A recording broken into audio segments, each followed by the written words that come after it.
د CIA د جګړو پیل نن سهار د پاکستان د غلام پوځ یو جنرال چې نوم یې نسیم ښودل شوی دی په یو برید کې وژل شوی دی. که پنجاب د افغانستان د خلکو او خاورې د تهدید خوند ویني نو دا ځل دا موضوع او خوند ډېر تریخ دی. دلته د پاشل شوي ذهنیت تجمع اوس BBC نشي کنټرول کولی. په سیاست کې مو خطا د ژوند د بقا تضمین را اعلان کړ.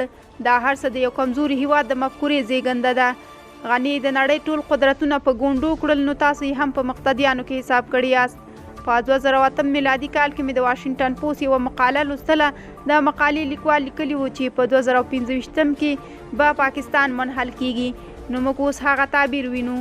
نورو امریکایي استازو هم د کنګل شوې شتمنۍ ازادول غوښتي دي. دریو نورو امریکایي استازو هم له بایډن د افغانستان د کنګل شوې شتمنۍ ازادول غوښتي دي. دریو امریکایي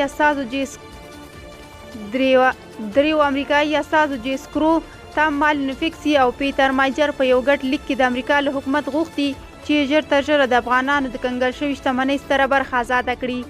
یادو استازو ویلي چې دا د افغانستان د خلکو شتمني ده او امریکا د په غیر قانوني توګه د عامو وګړو شتمني نه کنګل کوي.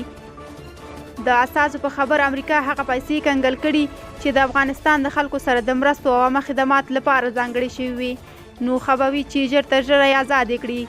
دغه امریکایي استازي ټینګار کوي چې دا د افغانانو حق دی او امریکا ته پکار ده چې په افغانستان کې د بشري ناورین د مخنیوي لپاره د یاد هیواد کنګل شوې شتمني آزاده کړي.